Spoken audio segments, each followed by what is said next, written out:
তো আপনারা দেখেন এই মুহূর্তে শুধু হইচই, শুধু ক্যাওয়াস, শুধু কনফিউশন, শুধু বিভিন্ন রকম আহ, মানে অনেক কথা, অনেক কাজ যেগুলোর ভিতরে কোনো সাবস্টেন্স নেই। একমাত্র বিএনপি সেই দল যারা, হ্যাঁ আমরা অনেক কিছু বলছি না, অনেক কিছু আছে আমাদের মধ্যে, কিন্তু মেইন কোর যেই বিষয়গুলো আমরা সেগুলো তুলে ধরতে চাইছি, সেগুলো আমরা করতে চাইছি। আপনারা এখানে যারা রাজনীতি করছেন প্রত্যেকেই আপনারা এক যুগেরও বেশি সময় ধরে রাজনীতি করছেন, মিনিমাম এক যুগ তো রাজনীতি করছেন। আমি একটু আগে একটা প্রশ্ন করেছিলাম যে আপনারা কি মনে করেন যে এই কাজগুলো করলে জনগণের ভাগ্যের পরিবর্তন হবে, এরকম একটি কথা জিজ্ঞেস করেছিলাম। আপনারা কম বেশি অনেকেই হাত তুলেছিলেন যে হবে। প্রিয় সহকর্মীবৃন্দ, আপনি যদি সত্যিই বিশ্বাস করে থাকেন এই কাজগুলো হবে, একটু আগে বললেন যে একজন, আমি শুনেছিলাম বলছিলেন যে এখানে যখন ইমাম মুয়াজ্জিম সাহেবদের জন্য আমরা একটি বিষয় চিন্তা করেছি, একজন দাঁড়িয়ে তখন বললেন যে মসজিদের কারেন্ট ফ্রি করা যায় কিনা, মনে হয় একজন প্রশ্ন করেছিলেন, খুব সম্ভব। সহকর্মীবৃন্দ, আগে যেটা আমরা পরিকল্পনা করেছি আমরা সেটি আগে করার চেষ্টা করি, তাই না? সেটি আপনি অন্তত এতটুকু বলেন আমাদেরকে যে ঠিক আছে, দল কেন্দ্রীয় পর্যায় থেকে এই জিনিসটা চিন্তা করেছে, আপনাদেরকে ধন্যবাদ, আমরা এটা মানুষের মাঝে নিয়ে যাচ্ছি, বিশেষ করে যাদের জন্য আমরা করতে চাইছি তার জন্য করতে চাইছি। আপনি যদি একটার পর একটা বলতে থাকেন তাহলে তো ভাই কোনো দিকে শুরু করা যাবে না। তো আমাদেরকে তো একটা শুভ কাজ আগে শুরু করতে হবে, শুরু করলে ধীরে ধীরে আমরা যাব। আপনারা বলেছেন আমাদের যে সকল নেতাকর্মীর কেস কাচারে এসে করতে পারেনি, ঠিকভাবে গড়ে তুলতে পারেনি, তাদেরকে ভাতা দিতে হবে। আপনি রাষ্ট্রীয় তহবিল থেকে নির্দিষ্ট একটি দলের কর্মীদেরকে কি করে ভাতা দিবেন?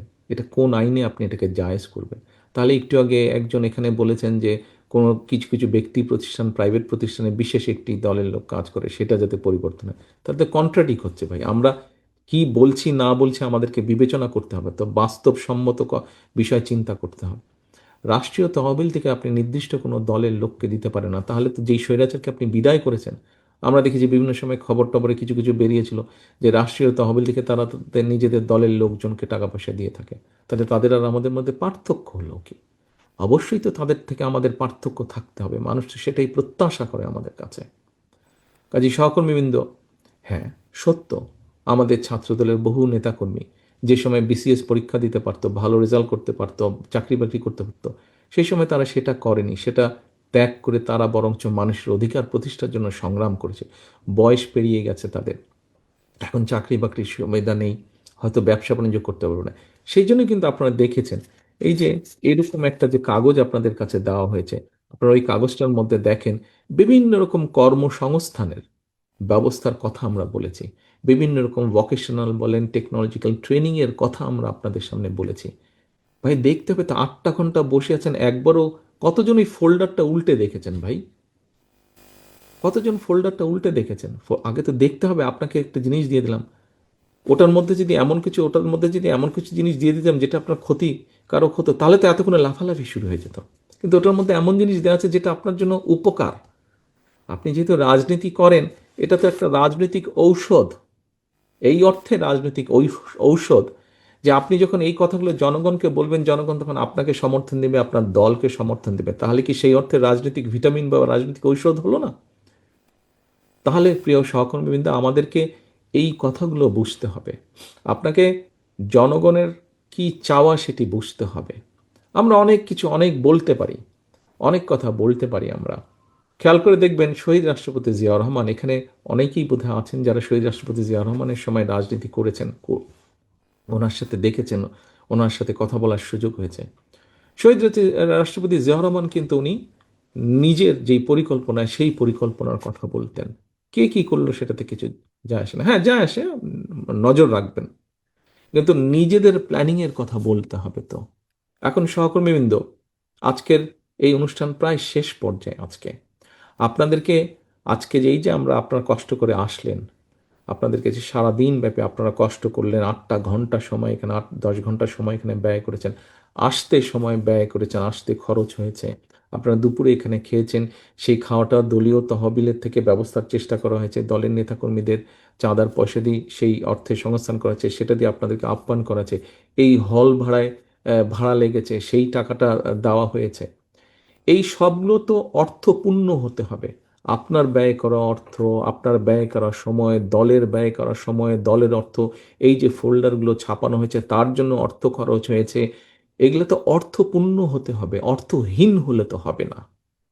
আপনাদের এই সফরটা অর্থপূর্ণ হতে হবে, এবং তখনই অর্থপূর্ণ হবে আপনারা আজকে যা জেনে গেলেন, যা শিখে গেলেন এখান থেকে। অবশ্যই কিছু জেনে গিয়েছেন, অবশ্যই কিছু শিখে গিয়েছেন। এই জিনিসগুলো আপনাদেরকে মানুষের দৌড় গোড়ায় নিয়ে যেতে হবে। বিএনপি একটি বিশাল দল, থাকতেই পারে আপনার সাথে আপনার আরেক সহকর্মীর হয়তো ভালো মন্দ গভীর মধুর সব রকম সম্পর্ক থাকতে পারে, কিন্তু সহকর্মীদের মনে আছে 1 বছর 1.25 বছর আগে যেই কথাটি বলেছিলাম যে সামনের নির্বাচন, যা ভাবছেন তা না। আজকে আস্তে আস্তে আমার কথাটা প্রমাণিত হচ্ছে। আজ আপনাদের সামনে আমি আবারও বলতে চাচ্ছি, এখনো যদি আমরা সিরিয়াস না হই, সামনে এই দেশের অস্তিত্ব, সার্বভৌমত্ব হুমকির সম্মুখীন হবে যদি আমরা, এবং এটা একমাত্র বাঁচাতে পারে গণতন্ত্র, এবং সেই গণতন্ত্রের ভিত্তিকে মজবুত করতে পারেন আপনারা, বাংলাদেশ জাতীয়তাবাদী দলের প্রত্যেকটি মানুষ।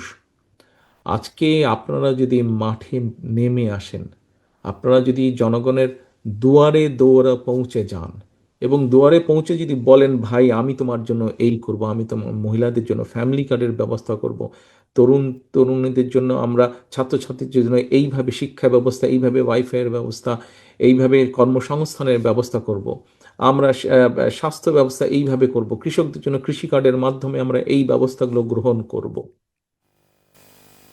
নিশ্চয়ই বিশ্বাস করেন, আমি বিশ্বাস করি মানুষ আমাদেরকে সুযোগ দিবে। কেন দিবে না? যখন তারা দেখবে যে হ্যাঁ, বিএনপি রাষ্ট্র পরিচালনা করার একটা পরিকল্পনা আছে, বিএনপির রাষ্ট্র পরিচালনা করার পরিকল্পনা আছে। আপনার এখানে অনেকে অনেক কথাই বলুক, যে যত কথাই বলুক ভাই, বাস্তব বাস্তবতাই। আপনাদের এখানে একটা কাগজ আছে, ঘাটলেই দেখবেন কাগজ, যে বিএনপির সময়ে বিএনপি ধীরে ধীরে কিভাবে দেশ থেকে দুর্নীতিকে কমিয়ে নিয়ে এসেছিল। এর মধ্যে আরও কয়েকদিন আগেও আলাপ হয়েছে, আপনারা পত্রপত্রিকায় পড়েছেন জিনিসগুলা, বিভিন্ন টিভি তে দেখিয়েছে, টিউবে এসছে, ফেসবুকে এসছে। আজকে আপনারা কাগজটা পেয়েছেন, কাজে ওই কাগজটা আপনাদেরকে পড়তে হবে। আপনি যদি না পড়েন, আপনি যদি না জানেন, তাহলে আপনি কেমন করে বলবেন যে আপনি কি করতে চান, আপনার দল কি করতে চায়? কারণ অন্যরা কিন্তু, কারোর নাম আমি বলছি না, কিন্তু অন্যরা কিন্তু নিজেরাও আপনার জানেন, আপনার নির্বাচনী এলাকায়, আপনার উপজেলায় পৌরসভায় আপনি আছেন, অন্যরা কিন্তু হরদম বিভিন্ন রকম মিথ্যা কথা বলে মানুষকে বিভ্রান্ত করার চেষ্টা করছে না? বিভ্রান্ত করা, আপনার মিথ্যা কথা বলার কোনো প্রয়োজন নেই। আপনার কাছে এত সঠিক এবং সত্য এবং বাস্তব ধর্মী বিষয় আছে, এই যে কাগজগুলো বাস্তব, এর মধ্যে যা আমরা উল্লেখ করেছি, যা আমরা করতে চাই, এগুলো এত কঠিন কাজগুলো, কাজগুলো কঠিন, কিন্তু আমরা সকলে মিলে যদি চেষ্টা করি আমরা করতে পারবো। আমরা সকলে মিলে যদি চেষ্টা করি, পরিকল্পনা করে চেষ্টা করি, আমরা খাল খনন করতে পারবো না? 20,000 কিলোমিটার খালের কথা বলা আছে, আমরা অবশ্যই খাল খনন করতে পারবো। আমরা সকলে মিলে যদি চেষ্টা করি, আমরা 25 কোটি গাছ লাগাতে পারবো না? ইনশাল্লাহ আমরা অবশ্যই গাছ লাগাতে পারবো। আমরা সকলে মিলে যদি চেষ্টা করি, সরকার সঠিকভাবে চেষ্টা করলে, সরকারের নিয়মকানুনের মধ্যে চেষ্টা করলে, আমরা অবশ্যই ফ্যামিলি কার্ড বলেন, কৃষক কার্ড বলে, আমরা এগুলা সব কাজগুলাই করতে পারবো। আমরা যেই কর্মসংস্থানের কথা বলেছি, দেশে যে বেকার, সেটা আমাদের দলের হোক, সেটি নিরপেক্ষ মানুষ হোক, আপনি ইনশাল্লাহ আল্লাহর মতে যখন নির্বাচিত হবেন, আপনি যখন সরকার গঠন করবেন, তখন কিন্তু আপনি কোনো দলীয় সরকার নন। আপনাকে যারা ভোট দিয়েছে এবং যারা দেয় নাই, প্রত্যেকের সরকার আপনারা, এবং তখন আপনাকে সকলের জন্য কাজ করতে হবে। আপনাকে তখন সকলের জন্য কাজ করতে হবে। আপনি কোনো নির্দিষ্ট কারোর জন্য কাজ করতে পারবেন না। এটাই হচ্ছে মূল লক্ষ্য, মূল উদ্দেশ্য। এবং আমরা যেই কাজগুলোর কথা বলেছি, আমরা কোনো স্বপ্ন দেখাচ্ছি না, আমরা পরিকল্পনা করছি, আমরা বাস্তবায়ন করতে চাই। এবং এই বাস্তবায়ন যদি করতে হয়, সহকর্মীবৃন্দ, আপনাদের সহযোগিতা ছাড়া তো আমরা নির্বাচিত হলেও আপনাদের সহযোগিতা ছাড়া বাস্তবায়ন করতে পারবো না। প্রথম বাস্তবায়নের কাজ হচ্ছে মানুষের ঘরে ঘরে জিনিসটাকে পৌঁছে দেওয়া। আপনারা এখানে আমাদের জেলার নেতারা আছেন, আমাদের উপজেলা থানার নেতারা আছেন, আমাদের পৌরসভার নেতারা আছেন। আপনারা যদি আপনাদের এলাকায় ফিরে যাবেন, আজকে কালকে ফিরে যাবেন, নির্বাচনের বেশি সময় আর বাকি নেই। আপনারা গিয়ে যদি পরিকল্পনা করে, দল যার হাতেই ধানের শীষ দিয়েছে না কেন, আপনি থাকবেন ধানের শীষের পক্ষে, আপনি থাকবেন ধানের শীষের সাথে, আপনি থাকবেন। প্রার্থী আসবে, প্রার্থী যাবে, প্রার্থী চেঞ্জ হবে, প্রার্থী পর্যায়ক্রমে যাবে, ধানের শীষ রয়ে যাবে, দল রয়ে যাবে, আদর্শ রয়ে যাবে, পরিকল্পনা রয়ে যাবে দলের। কাজে আপনি ধানের শীষের পক্ষে কাজ করবেন। আপনি গিয়ে বলবেন যে ধানের শীষ জিতলে এই কাজ করতে চায়, ধানের শীষ জিতলে এইভাবে স্বাস্থ্য পরিকল্পনা করতে চায়, ধানের শীষ জিতলে আমরা আমরা এইভাবে কৃষক কার্ড দিতে চাই, ধানের শীষ ইনশাল্লাহ জিতলে পরে আমরা এইভাবে খাল খনন, এইভাবে বনায়ন, এইভাবে আবর্জনা আমরা পরিষ্কার করতে চাই, ধানের শীষ জিতলে পরে আমরা দেশের ক্রীড়া ব্যবস্থাকে এইভাবে ঢেলে সাজাতে চাই। শুধু কি ডাক্তার ইঞ্জিনিয়ার তৈরি করব আমরা? শুধু কি আমরা অন্যান্য পেশা তৈরি করব? আমরা কেন প্রফেশনাল খেলোয়াড় তৈরি করব না? কেন খেলা আমাদের বহু আছে। আমাদের ছেলেমেয়েরা যেরকম গান গাইতে পারবে, আমাদের ছেলেমেয়েরা সেরকম খেলোয়াড় হতে হবে। মেয়েরা খেলছে না ফুটবল, এশিয়া কাপে নিয়ে এসছে না, ছেলেরা ক্রিকেট খেলছে না, ক্রিকেট থেকে নিয়ে এসছে না তারা ভালো সুনাম বই নিয়ে এসছে, আন্তর্জাতিকভাবে হবে, হতেই পারে ভাই। আহ, কেউ লেখাপড়ায় ভালো, কেউ খেলাধুলায় ভালো, আমরা সবার জন্য চেষ্টা করব স্কোপ তৈরি করতে। কিন্তু এই যে করব আমরা, এইগুলো জনগণকে জানতে হবে। তো আপনারা ছাড়া জনগণের পক্ষে জানা সম্ভব না। আপনি যদি না যান, আরেকজন যাচ্ছে, সে গিয়ে মিথ্যা বিভ্রান্তি ছড়াচ্ছে জনগণের মাঝে। কাজে আপনি এই মিথ্যা বিভ্রান্তি বন্ধ তখনই হবে যখন আপনি মাঠে হাজির হয়ে যাবেন। আপনি যখন মাঠে হাজির হয়ে যাবেন তখন এই বিভ্রান্তি কিন্তু সে ছড়াতে পারবে না। আপনারা একটা ভিডিও দেখেছেন, ওই কয়েকটা মহিলা গিয়ে এক মহিলাকে বলছে বাচ্চার মাথায় রেখে, তখন মহিলা প্রতিবাদ করে উঠেছে, দেখেছেন না ভিডিও? এরকম ঘটনা হচ্ছে। আপনারা আজকে মাঠে মাঠে নেমেছেন বলেই কিন্তু আজকে তারাও সাহস, যারা প্রতিবাদ করার তারাও সাহস পাচ্ছে। আপনি যখন আরো মাঠে নামবেন তখন এই ধরনের প্রতিবাদ আরো বাড়বে, এই ধরনের প্রতিবাদ আরো বাড়বে। শুনেছি, আমি বিভিন্ন জায়গায় দেখলাম কিছু ব্যক্তি গিয়ে মসজিদে গিয়ে তারা তাদের কথা বলছে। তারা যদি বলতে পারে, আপনি কেন বলতে পারবেন না? বললে সবাই বলবে, না বললে কেউ বলতে পারবেন না। আপনি আপনার এলাকায় সেভাবে ব্যবস্থা গ্রহণ করুন। বললে সবার বলার অধিকার আছে। আর যদি কোথাও নিয়ম হয়ে থাকে সেই যে বলবে না, তাহলে সেই নিয়ম সকলের জন্য প্রযোজ্য হবে। কোনো বিশেষ কারোর জন্য হবে আর কারোর জন্য হবে না, এটা তো হতে পারে না। সবার জন্যই হবে। আসুন সহকর্মীবৃন্দ, স্বৈরাচার দেশের অর্থনীতি, দেশের সমাজ ব্যবস্থা, দেশের শিক্ষা ব্যবস্থা, দেশের কৃষি ব্যবস্থা, যেটাই যেখানে রেখে গিয়েছে, অসম্ভব ভঙ্গুর অবস্থায় রেখে গিয়েছে, ধ্বংসপ্রাপ্ত অবস্থায়, যুদ্ধবিধ্বস্ত দেশের মতো ধ্বংসপ্রাপ্ত অবস্থায় রেখে গিয়েছে। এই দেশকে যদি গড়তে হয়, একটি যুদ্ধবিধ্বস্ত দেশকে করার জন্য যেভাবে কষ্ট করতে হয় অসম্ভব, সামনের দিনে কিন্তু সেভাবেই আমাদেরকে কষ্ট করতে হবে, সেভাবেই আমাদেরকে কষ্ট করতে হবে। কাজে আজকে থেকে আমাদের প্রস্তুতি নিতে হবে। কিন্তু আমরা কষ্ট করলে সফল হবার সম্ভাবনা ইনশাল্লাহ এজন্যই বেশি যে আমাদের কাছে একটি পরিকল্পনা আছে যে আমরা কিভাবে কাজগুলো করব। অন্যদের কাছে এই পরিকল্পনা নাই। যদি পরিকল্পনা থাকতো তাহলে তো বাই নাও তারা বলতো তাদের পরিকল্পনার কথা, তাই না? তাহলে তো বলতো তারা, কিন্তু এখন পর্যন্ত তারা বলেনি। এখন বলবে, দেখবেন কয়েকদিনের মধ্যে বলবে। আমাদেরগুলা দেখেছে, জেনেছে তো। আবার আমাদের ফোল্ডারের অনেক কিছু চলে গেছে অনেকের কাছ থেকে, আত্মীয় স্বজনের মধ্যেও তো থাকে। দেখবেন কয়েকদিনের মধ্যেই কিন্তু তারা বলবে, এই আমরা এই করব, আমরা ওই করব, এইটা করব, ওটা করব, অনেক বেশি, অনেক বেশি বলবে। দেখবেন আমাদের থেকেও মনে হবে প্রস্তাবগুলো ভালো, ভালো অন্য অনেকেই বলবে, আমাদের থেকেও প্রস্তাবগুলো ভালো মনে হবে। কারণটা কি? আমরা বাস্তবতার নিরিখে করেছি, আমরা বাস্তবতার নিরিখে করেছি। আমরা হঠাৎ করে বলে দিচ্ছি না, আমরা ফ্যামিলি কার্ডের কথা বলেছি, কিন্তু আমরা বলে দিচ্ছি না যে আমরা কোনো জিনিস একদম ফ্রি দিয়ে দিব, সেটা সম্ভব না। বাস্তবতার নিরিখে বলেছি, বিবেচনা করে বলেছি। আর যারা সস্তা জনপ্রিয়তার জন্য বলে, তারাই কিন্তু অবাস্তব কথা বলে দেয়। আমরা অবাস্তব কথা বলিনি, আমরা করব বলিনি, আমরা পরিকল্পনা নিয়েছি। এটার মধ্যে হতে পারে এদিক ওদিক হবে, কিন্তু আমরা ধীরে ধীরে এগোতে থাকবো, আমরা বাস্তবায়ন করব, ধীরে ধীরে এগোতে থাকবো, ইনশাল্লাহ আমরা সফল হব সেটাতে।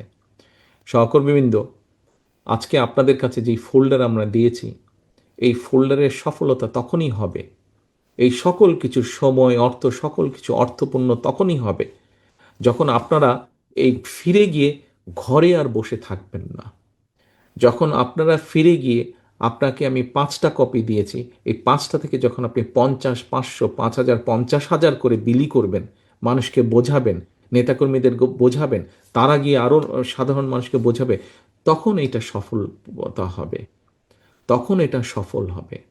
সহকর্মীদের দলটা আমাদের সকলকে নিয়ে, আপনারা এখানে প্রত্যেকে যারা উপস্থিত আছেন প্রত্যেকে কিন্তু আপনারা গলায় দেখুন একটা, যেটা আপনি কার্ড ঝুলিয়েছেন, নিচে লেখা জাতীয়তাবাদী দল, বাংলাদেশ জাতীয়তাবাদী দল। তার মানে আপনাদের প্রত্যেককে নিয়ে জাতীয়তাবাদী দল।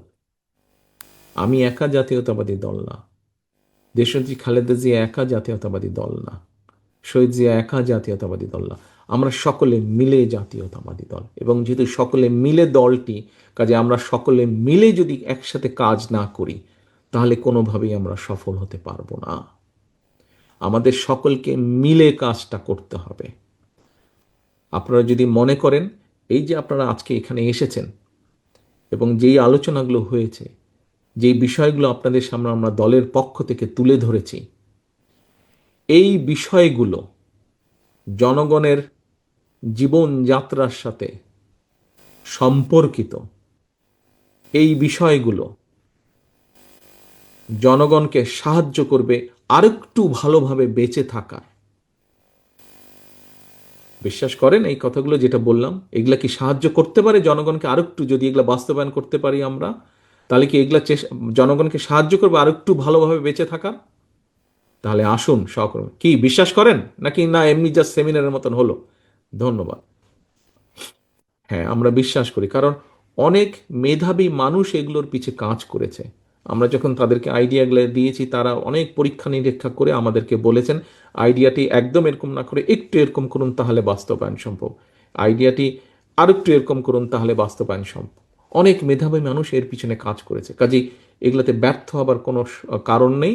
ইনশাল্লাহ আমরা জনগণের সমর্থন নিয়ে সরকার গঠন করতে সক্ষম হলে এই কাজগুলো আমরা করব। কিন্তু ওই যে যেটা বললাম, আপনারা ঘরে গিয়ে যদি ফোল্ডারটি আপনার টেবিলে রেখে দেন, আপনার বিছানার পাশে রেখে দেন, আপনার আপনার আপনার শেলফের উপরে রেখে দেন, তাহলে এটা সম্পূর্ণ ব্যর্থ হয়ে গেল, অপচয় হয়ে গেল। আপনারা পরীক্ষিত নেতাকর্মী, শত অত্যাচার নির্যাতনের মধ্যেও আপনারা এই দলকে ধরে রেখেছেন। সেই 111-এর ষড়যন্ত্র থেকে শুরু করে গত স্বৈরাচারের 15 বছরের ষড়যন্ত্র সব আপনারা মোকাবেলা করেছেন। তাহলে এখন কেন এই সামনের যে নির্বাচনী যুদ্ধ, এই যুদ্ধ মোকাবেলা করতে পারবেন না? কেন আপনারা তাহলে আপনার দলের যে পরিকল্পনা জনগণকে ঘিরে, দেশকে ঘিরে, কেন সেটা জনগণের কাছে তুলে ধরতে পারবেন না? এটার তো কোনো কারণ নেই, কোনোই কারণ নেই। আপনি চাইলেই আপনি পারবেন, আপনারা চাইলেই আপনারা পারবেন, আপনারা চাইলেই আপনারা করতে পারবেন। ছড়িয়ে দিতে হবে। প্রিয় সহকর্মীবৃন্দ, আসুন আমরা বিএনপির দেশ গড়ার যে পরিকল্পনা, এই পরিকল্পনাকে আমরা আসুন বাস্তবে রূপ দেই। বাস্তবে রূপ দিতে হলে আমাদের জনগণের সমর্থন প্রয়োজন, এবং জনগণের সমর্থনকে দলের পিছনে আনতে হলে আপনাদের ঐকান্তিক প্রচেষ্টা এবং উদ্যোগ প্রয়োজন। আসুন আমরা সেই উদ্যোগ গ্রহণ করি। আমি কি আপনাদের কাছে সেই প্রত্যাশা রাখতে পারি যে আপনারা ফিরে গিয়ে সেই উদ্যোগ গ্রহণ করবেন? প্রিয় সহকর্মীবৃন্দ, আপনাদের আন্তরিকভাবে ধন্যবাদ জানাই এই উদ্যোগ। আমি আগেও বলেছি, আবারও বলছি, আপনি লড়বেন, আপনি যাবেন, আপনি কষ্ট করবেন আপনার দলের পরিকল্পনাগুলোকে সফল করার জন্য। আপনার সামনে থাকবে ধানের শীষ, আপনার সামনে কোনো ব্যক্তি থাকবে না, আপনার সামনে থাকবে ধানের শীষ। ধানের শীষকে আপনি বের করে নিয়ে আসবেন। ধানের শীষের পক্ষে আপনি জনগণের মতামতকে ঐক্যবদ্ধ করবেন। ধানের শীষের পিছে, ধানের শীষের জন্য আপনি জনগণের মতামতকে এক জায়গায় নিয়ে আসবেন, ব্যালট বাক্সের ভিতরে নিয়ে আসবেন। প্রিয় সহকর্মীবৃন্দ, আপনারা সকলে কষ্ট করে এসেছেন এবং সারাদিন এখানে থেকে আপনারা কষ্ট করে দলের এই পরিকল্পনাগুলো জনগণের কাছে আবার নিয়ে যাবেন, এই প্রত্যাশা। এবং ঘরে ঘরে, দুয়ারে দুয়ারে মিটিং করে করে বললে হবে না, ছোট ছোট গ্রুপ করে ঘরে ঘরে যেতে হবে, মাঠে মাঠে যেতে হবে, কৃষকের খেতে যেতে হবে, মসজিদের ইমাম মুয়াজ্জিম সাহেবদের কাছে যেতে হবে, প্রাইমারি স্কুল হাই স্কুলের টিচারদের কাছে যেতে হবে, ঘরে ঘরে মা বোনদের কাছে যেতে হবে, স্কুল কলেজের তরুণ তরুণীদের কাছে যেতে হবে, যুবকদের কাছে যেতে হবে, ভাগ করে করে যেতে হবে প্রত্যেককে আপনাদের। আপনারা পেরেছেন স্বৈরাচারকে মোকাবেলা করতে, আপনারা পেরেছেন 111-এর ষড়যন্ত্রকে মোকাবেলা করতে, ইনশাল্লাহ আপনারাই পারবেন আগামী দিনের যে ষড়যন্ত্র আছে সেটিকেও মোকাবেলা করতে গণতন্ত্রের ভিত্তি স্থাপনের মধ্য দিয়ে। সেই প্রত্যাশা রেখে আমার বক্তব্য শেষ করছি। সকলে সুস্থ থাকবেন, ভালো থাকবেন ইনশাল্লাহ।